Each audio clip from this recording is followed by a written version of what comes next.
এমন কোনো শক্তি এখনো তৈরি হয়নি বাংলাদেশে যে আওয়ামী লীগ সরকারকে তারা উৎখাত করতে পারে। আইয়ুব খান চেষ্টা করেছে, ইয়াহিয়া চেষ্টা করেছে, জিয়া চেষ্টা করেছে, জাহাল এরশাদ চেষ্টা করেছে, খালেদা জিয়া চেষ্টা করেছে আওয়ামী লীগকে ধ্বংস করতে, পারেনি, পারবেও না ইনশাল্লাহ, আর কোনদিন পারবে না। ক্ষমতার অহংকার দেখাবি না, টাকা পয়সার গরম দেখাবি না। 2 দিনের টাকার মালিক হয়ে ওর পা জমিনে লাগে না এরকম টাকা তা ছেড়ে নাই। লাম ইয়াকুন শাইআম মাযকুরা, তোর চেয়ে বড় ক্ষমতাশীল ছিল ফেরাউন। আল্লাহ ছাড় দিয়েছে, ছেড়ে দেয় নাই, ঠিক কি না? নমরুদরে ছাড় দিয়েছে, ছেড়ে দেয় নাই, ঠিক কি না? আবু জাহেলকে ছাড় দিয়েছে, ছেড়ে দেয় নাই, ঠিক কি না? এখনো যারা গাদ্দারি করে, ইসলামের বিপক্ষে কথা বলে, ইসলামকে জমিনের ভিতর গেড়ে দিতে চায়, দেখা যায় আল্লাহ ওদেরকে ছাড় দেয় কিন্তু ছেড়ে দেবে না। চিল্লায় কও ঠিক কি না?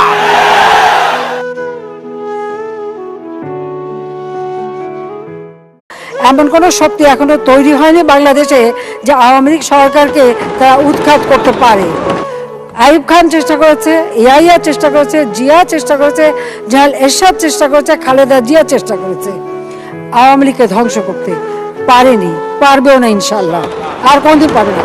ক্ষমতার অহংকার দেখাবি না, টাকা পয়সার গরম দেখাবি না। 2 দিনের টাকার মালিক হয়ে ওর পা জমিনে লাগে না এরকম টাকা তা ছেড়ে নাই। লাম ইয়াকুন শাইআম মাযকুরা, তোর চেয়ে বড় ক্ষমতাশীল ছিল ফেরাউন। আল্লাহ ছাড় দিয়েছে, ছেড়ে দেয় নাই, ঠিক কি না? নমরুদরে ছাড় দিয়েছে, ছেড়ে দেয় নাই, ঠিক কি না? আবু জাহেলকে ছাড় দিয়েছে, ছেড়ে দেয় নাই, ঠিক কি না?